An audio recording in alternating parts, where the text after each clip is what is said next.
Bismillahirrahmanirrahim. Muslimin dan muslimat yang dikasihi Allah, Assalamualaikum warahmatullahi wabarakatuh.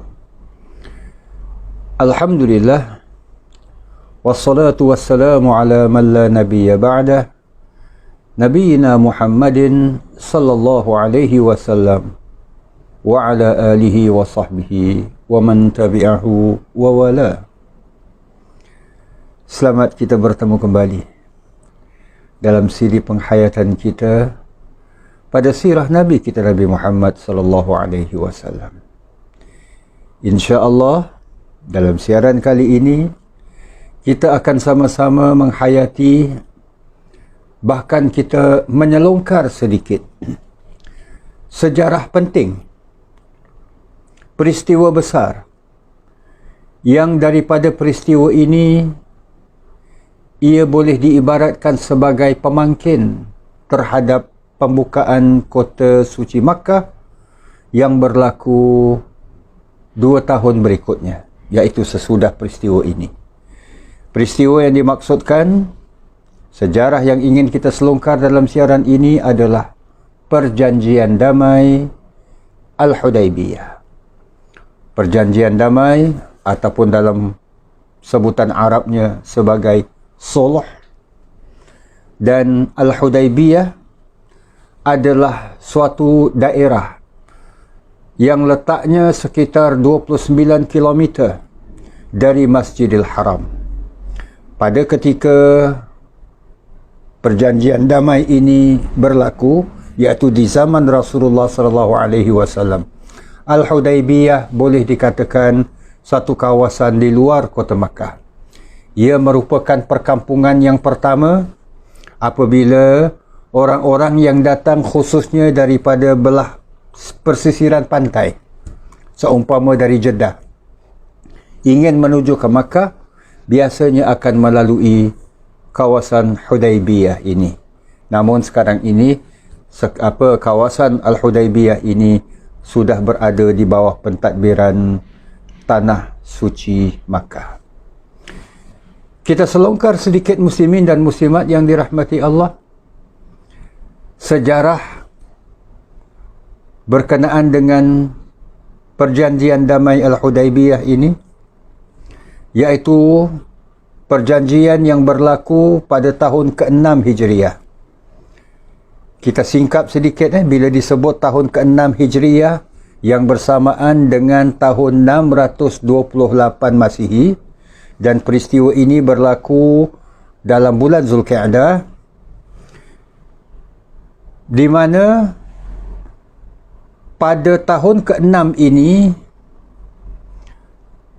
telah berlakunya peristiwa-peristiwa yang melibatkan antara orang-orang musyrikin Quraisy ini bermusuhan, ataupun lebih tepat lagi memusuhi orang-orang Islam, khususnya Rasulullah sallallahu alaihi wasallam, sebagaimana yang kita maklumi dalam siaran-siaran yang lalu.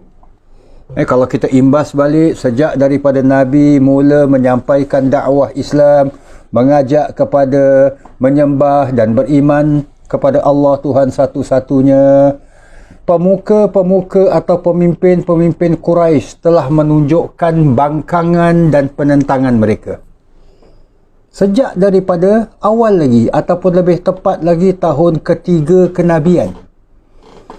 Sehinggalah permusuhan ini mereka tunjukkan dan mereka berhasrat untuk membunuh Rasulullah sallallahu alaihi wasallam. Dan ini antara lain yang menjadi sebab musabab Nabi kita perlu berhijrah ke Al-Madinah Al-Munawwarah dan juga para sahabat. Sahabat-sahabat diseksa dan sebagainya kan. Jadi muslimin dan muslimat yang dirahmati Allah. Di Madinah pula, permusuhan orang-orang musyrikin Quraisy tidak terhenti. Mereka ingin terus memusuhi Islam, namun pada kali ini Islam di bawah pimpinan Nabi kita Nabi Muhammad sallallahu alaihi wasallam telah empunya sedikit kekuatan, iaitu dengan sokongan sahabat-sahabat penduduk asal Madinah, sahabat-sahabat Ansar. Maka dari situlah tercetusnya peperangan Badar tahun kedua Hijriah, diikuti pula dengan perang Uhud tahun ketiga Hijriah, dan kemudiannya orang-orang musyrikin Quraisy yang tewas dalam peperangan Badar, yang juga boleh dikatakan tewas pada satu peringkat dalam peperangan Uhud, tak puas hati bila mereka ini dipelawa oleh orang-orang Yahudi untuk bekerja sama bagi menyerang Madinah. Maka mereka setuju. Dan dari situlah mereka, iaitu orang-orang musyrikin Quraisy bersama dengan Yahudi dan beberapa puak Arab, bekerjasama membentuk satu pasukan tentera bagi menyerang Madinah. Dan tercetuslah peperangan Khandaq atau peperangan Ahzab tahun kelima Hijriah, iaitu setahun sebelum peristiwa perjanjian damai Al-Hudaibiyah ini. So itu rentetan kalau kita lihat dalam peperangan yang terakhir, iaitu perang Khandaq atau perang Ahzab ini, ternyata pasukan tentera musyrikin Quraisy, orang-orang Yahudi dan beberapa puak Arab ini terpaksa mengalah, meninggalkan Madinah apabila Allah memberikan bantuan kepada tentera muslimin di bawah pimpinan Rasulullah sallallahu alaihi wasallam. Jadi muslimin dan muslimat yang dirahmati Allah, dengan erti kata yang lain, rasa marah terus membara di dalam hati dan benak orang-orang Quraisy terhadap Nabi kita dan juga para sahabat. Maka daripada sudut sejarah yang ingin kita lihat, kita selongkarnya, perjanjian damai ini berlaku di Al-Hudaibiyah. Sebab itu dinamakan perjanjian damai Al-Hudaibiyah, bersempena dengan nama tempat. Macam yang lepas-lepas pun telah kita maklumi. Perang Badar dinamakan Perang Badar sebab berlaku di Badar. Perang Uhud berlaku di Uhud. Dan begitulah seterusnya. Dan kemudiannya, sebab terjadinya perjanjian ini, inilah rentetan yang ingin kita lihat. Bila para sahabat, bahkan baginda Rasulullah sallallahu alaihi wasallam sendiri yang berhijrah meninggalkan Makkah, Makkah yang merupakan tanah tumpah darah Nabi kita. Nabi dilahirkan di Makkah. Mahupun para sahabat, di mana sebagian besarnya adalah merupakan insan-insan kelahiran tanah suci Makkah. Dan tanah suci Makkah, khususnya Kaabah, begitu dekat di hati mereka. Jangankan mereka, kita sendiri yang mungkin baru sekali dua melaksanakan haji, melaksanakan umrah, rasa begitu merindukan Kaabah. Bila mana dah lama tak berkunjung ke sana. Ini kan lagi baginda sallallahu alaihi wasallam dan para sahabat yang merupakan insan-insan yang dilahirkan, membesar, mendewasa di kota suci Makkah. Kaabah begitu dekat dalam hati dan ingatan mereka. Bila setelah hijrah, mereka tidak berkesempatan. Nabi kita dan para sahabat tidak berkesempatan untuk datang berkunjung ke Makkah, tawaf keliling Kaabah. Kerana permusuhan-permusuhan inilah, perang Badar, perang Uhud, perang Khandaq. Maka itulah Mereka merasakan, para sahabat ini merasakan begitu merindukan Makkah, khususnya Kaabah. Rasulullah sallallahu alaihi wasallam sendiri pernah bermimpi di mana baginda mengenakan pakaian ihram dan memasuki kota suci Makkah. Maka lahirlah hasrat untuk ke Makkah bagi melaksanakan ibadah umrah. Maka Rasulullah sallallahu alaihi wasallam bersama-sama dengan para sahabat bergeraklah meninggalkan Al-Madinah Al-Munawwarah, yang menyertai baginda sallallahu alaihi wasallam tidaklah begitu ramai sangat. Dalam sebahagian kitab sejarah menyatakan ia tidak mencapai jumlah 300 sahabat pun, yang sebahagian besar di antara mereka adalah sahabat-sahabat muhajirin asalnya, iaitu penduduk asal Makkah yang berhijrah. Maka bila Nabi meninggalkan Madinah, baginda bergerak melalui Zulhulaifah, ataupun nama satu lagi dipanggil Bir Ali. Di situlah baginda sallallahu alaihi wasallam mengenakan pakaian ihram dan menjatuhkan niat umrah. Sebab itu muslimin dan muslimat yang dirahmati Allah, ia menjadi salah satu di antara manasik umrah bagi para jamaah yang nak ke Makkah dari Madinah, akan singgah di Masjid Bir Ali di sekitaran kawasan Zulhulaifah ini dan berihram di sana. Maka itulah yang pernah dilakukan oleh Nabi sallallahu alaihi wasallam. Namun Nabi kemudiannya memilih jalan lebih dekat ke persisiran pantai. Sebab kalau ikut lumrahnya, perjalanan biasa yang dilalui oleh orang-orang yang nak menuju ke Makkah dari Madinah, mereka akan melalui jalan yang agak jauh daripada persisiran pantai, yang akhirnya nanti masuk ke Makkah menerusi Tan'im. Dan kalau kita bergerak dari Madinah sekarang ini pun untuk ke Makkah, biasanya bas yang akan membawa kita melalui Tan'im. Tapi Nabi SAW dalam strategi yang diatur oleh baginda, hikmah kenabian baginda lebih memilih jalan lebih dekat dengan persisiran pantai, yang mana nantinya bila nak masuk ke Makkah akan melalui perkampungan ataupun kawasan Al-Hudaybiyah. Bergeraklah Nabi dalam jarak antara Madinah dengan Makkah itu, iaitu sekitar hampir 500 km. Jadi muslimin dan muslimat yang dirahmati Allah, bila tiba di Al-Hudaybiyah,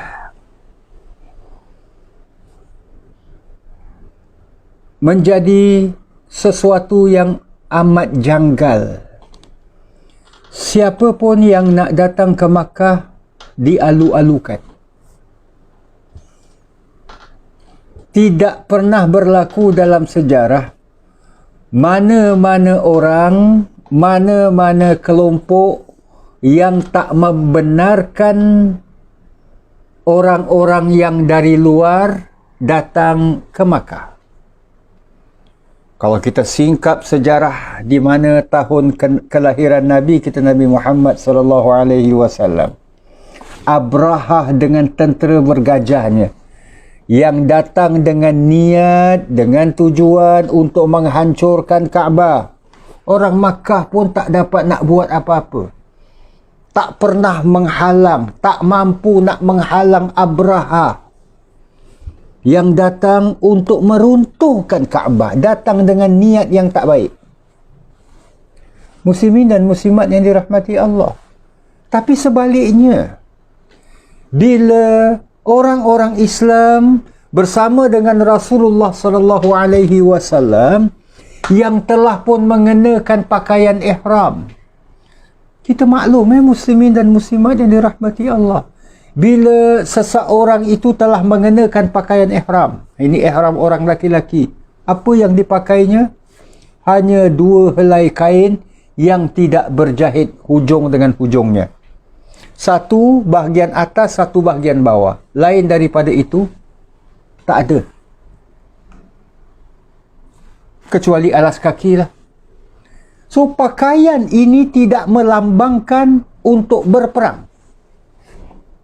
Memang, pada masa itu, seseorang bila ke sana kemari, di tangannya ataupun di sampingnya adalah senjata.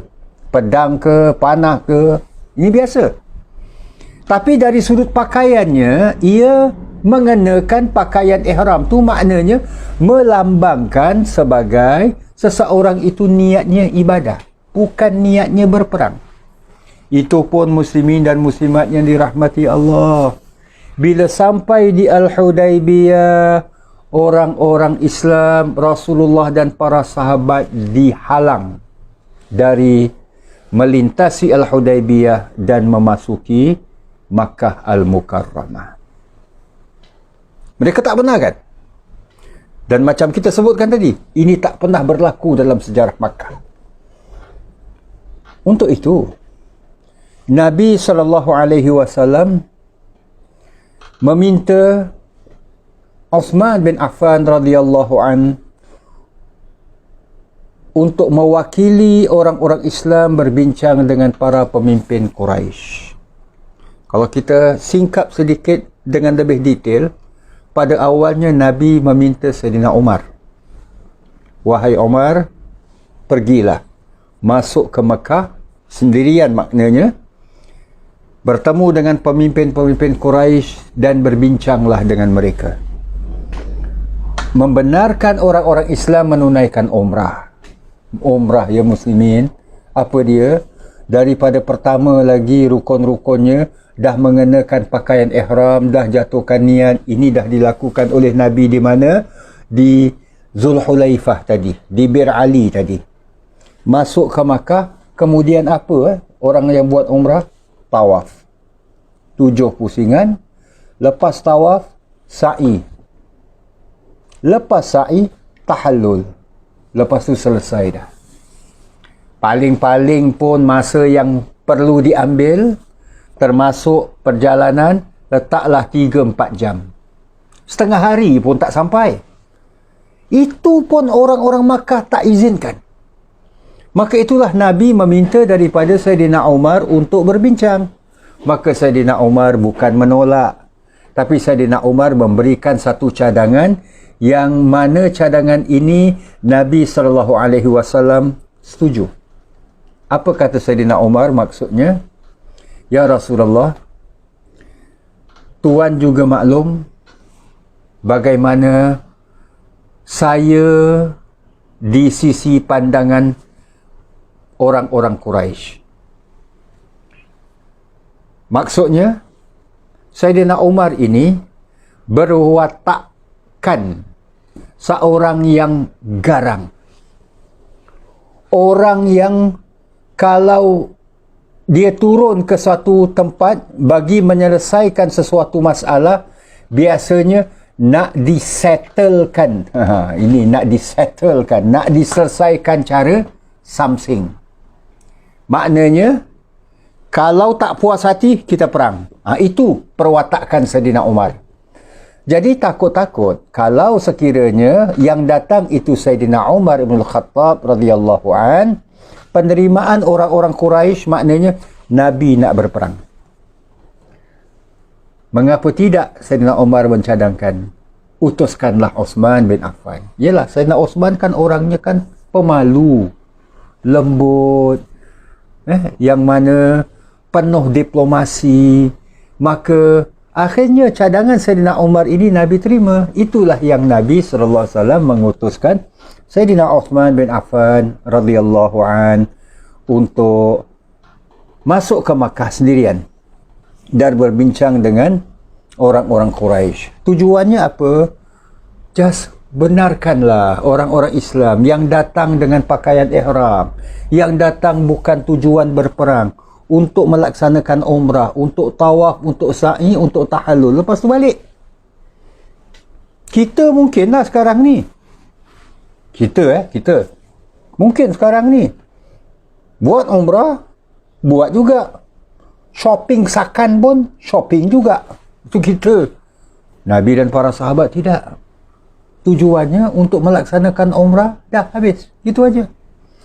Jadi, Sayyidina Uthman bin Affan pergilah sendirian dan berbincang bersama ataupun dengan pemimpin-pemimpin Quraisy. Jarak 29 km dari Al-Hudaybiyah menuju ke persekitaran Masjidil Haram. Boleh dikatakan memakan masa sekitar lebih kurang 1 jam lebih. Pergi dan pulang. Jadi taklah memerlukan masa yang begitu panjang. Muslimin dan muslimat yang dirahmati Allah. Di sisi Rasulullah sallallahu alaihi wasallam, bila Nabi jelas bahawa orang-orang musyrikin ini nampaknya berkeras, sementara menantikan Sayyidina Uthman ini masuk ke Makkah, nampaknya orang-orang musyrikin Quraisy ini berkeras tak membenarkan Rasulullah dan orang-orang Islam masuk ke Makkah. Apa yang Nabi buat? Nabi SAW meminta dari para sahabat, kita berehat dahululah. Yang perlu dirikan kemah sementara, kita dirikanlah. Mungkin dalam perbincangan ini ataupun orang-orang musyrikin Quraisy, mereka memberikan pilihan kepada orang-orang Islam, 2-3 hari nanti baru boleh masuk, mungkin so perlulah dibangunkan Kaabah, perlu dibangunkan khaimah sementara. Maka Nabi SAW meminta daripada sahabat untuk membangunkan khemah masing-masing. Ada yang tak bawa peralatan khemah, sementara itu mereka begitulah. Tapi Nabi SAW bersama dengan beberapa sahabat yang lain mendirikan khaimah sementara. Nabi SAW macam disebutkan di awal tadi, Nabi sendiri begitu merindui Makkah. Makkah, kalau disebut Makkah, sekarang ini mungkinlah Makkah itu satu bandar yang luas, yang besar. Tapi kalau pada masa zaman Rasulullah SAW dan sebelumnya, bila disebut Makkah saja, itulah seluruhnya kawasan Tanah Haram. Tanah Haram Makkah adalah telah diasaskan oleh Nabi Allah Ibrahim dulu. Tanah Haram Madinah, ya, Nabi kita Nabi Muhammad SAW. Maknanya satu kawasan yang mana dipersetujui.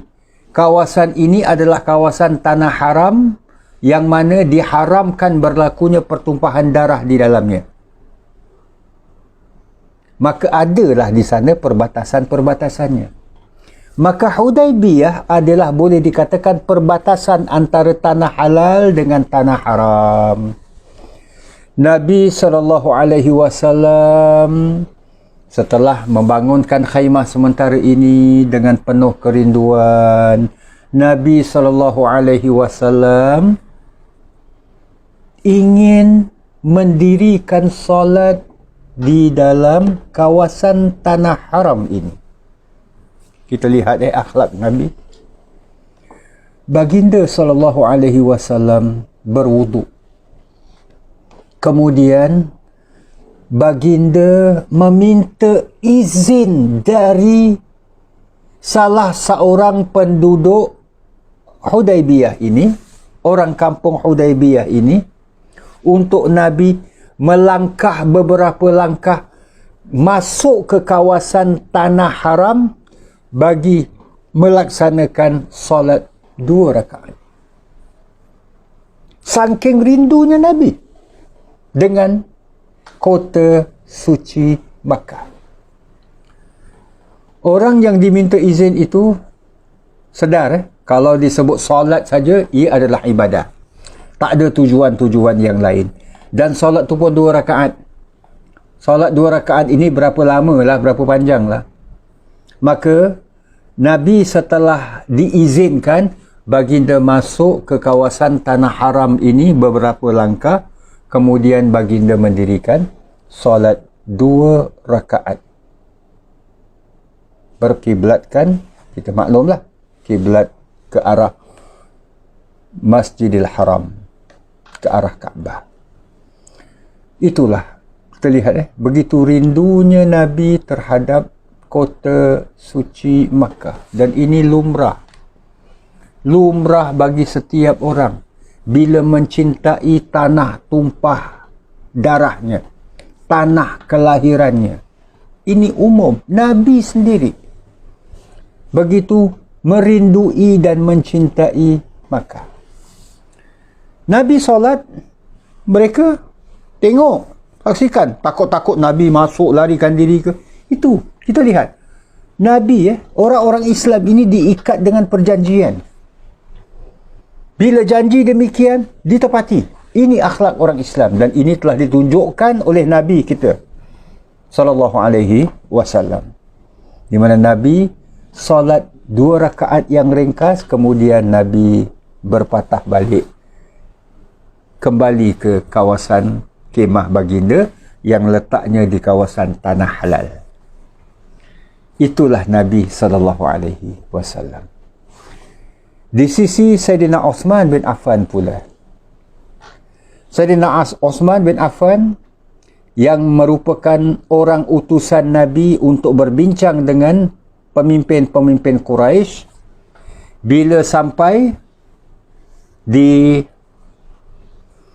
ialah tempat perhimpunan mereka, iaitu di sisi Kaabah, Sayyidina Uthman bin Affan radhiyallahu an berbincang, duduk berbincang.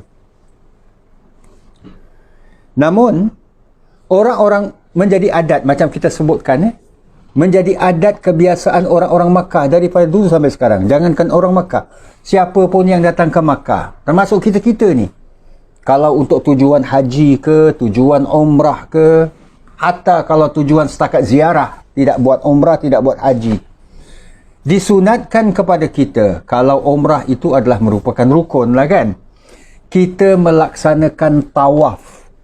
Jadi pekerjaan pertama yang kita lakukan bila masuk ke Makkah, kita akan tawaf. Begitu juga kalau kita tinggalkan Makkah, kita pun sebelum tinggalkan Makkah, keluar dari Makkah, kita tawaf. Jadi masuk ke Makkah, kita tawaf. Tawaf umrah ke, tawaf kudum ke, tawaf sunat yang lain dan sebagainya. Bila tinggalkan Makkah, juga kita tawaf. Itu yang dikenali dengan tawaf wada' ataupun tawaf wida'. Hatta kita pun lakukan. Maka kebiasaannya begitulah. Bermaksud Sayyidina Uthman bila masuk ke Makkah, seharusnya beliau ini tawaf. Tapi beliau tak lakukan. Beliau tidak lakukan. Pemimpin-pemimpin Quraisy offer Uthman, tawaflah dulu. Selesai tawaf, baru kita berbincang. Sayyidina Uthman, walaupun berperwatakkan lembut, pemalu, namun beliau tegas. Apa yang dikatakan oleh Sayyidina Uthman? Demi Allah, saya datang kemari bersama dengan Rasulullah. Kami masing-masing berniat untuk melaksanakan umrah. Demi Allah, saya tidak akan laksanakan umrah, mahupun saya tidak akan hanya tawaf pusing keliling Kaabah ini, kecuali bersama Rasulullah sallallahu alaihi wasallam. Lihat ini ketegasan Sayyidina Uthman. Beliau tak nak.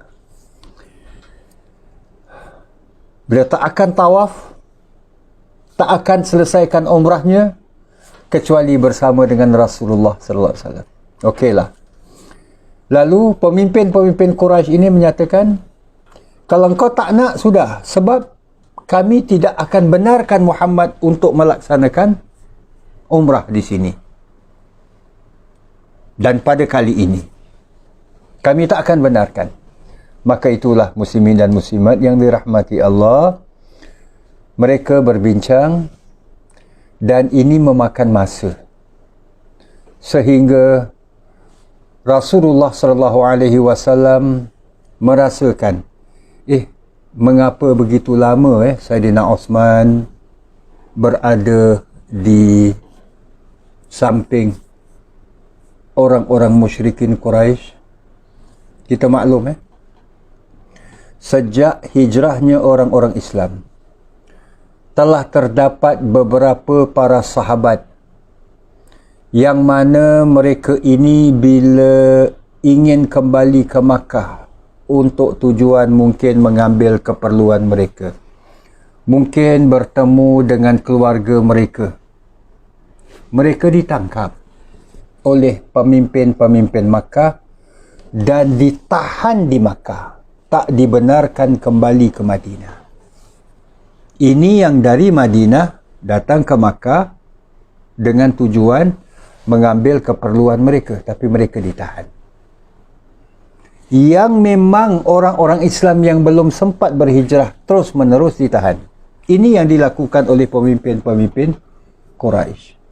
Jadi tidak mustahil Sayyidina Utsman bin Affan radhiyallahu an ditahan di Makkah, dikurung mungkin, dipenjarakan mungkin di Makkah. Sambil menunggu itu, tiba-tiba datanglah orang-orang yang nak meninggalkan Makkah, keluar dari Makkah, dan melalui Hudaybiyah ini menyebarkan berita, yaitu Sayyidina Utsman telah dibunuh. Inilah yang menyebabkan Nabi SAW bila mendapatkan berita ini, yang kemudiannya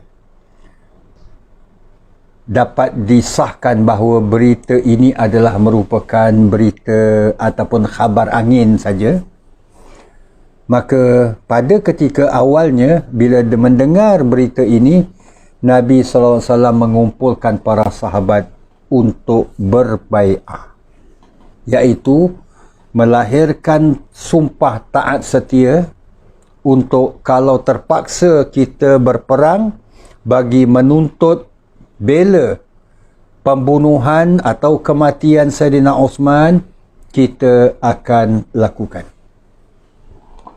So itulah yang kemudiannya para sahabat berhimpun di bawah sebatang pohon dan berbai'ahlah mereka, yang mana ia dinamakan kemudiannya sebagai Bai'atur Ridwan, yang ada firman Allah yang terkait dengannya dari surah Al-Fatah ayat 18. InsyaAllah muslimin dan muslimat yang dirahmati Allah, tentang peristiwa Bai'atur Ridwan dan peristiwa-peristiwa yang berlaku selepasnya, termasuklah isi perjanjian yang dipersetujui oleh Nabi dan pemimpin Quraisy. Kita akan bincangkan, kita akan hayati dan selongkarnya dalam siaran yang akan datang dengan izin Allah Subhanahu wa taala. Kita berhenti untuk bahagian pertama ini di sini dahulu. Terima kasih di atas kesudian bersama. Aqulu qawli hadza wa astaghfirullahal azim li wa lakum wa lisairil muslimin. Wassalamualaikum warahmatullahi wabarakatuh.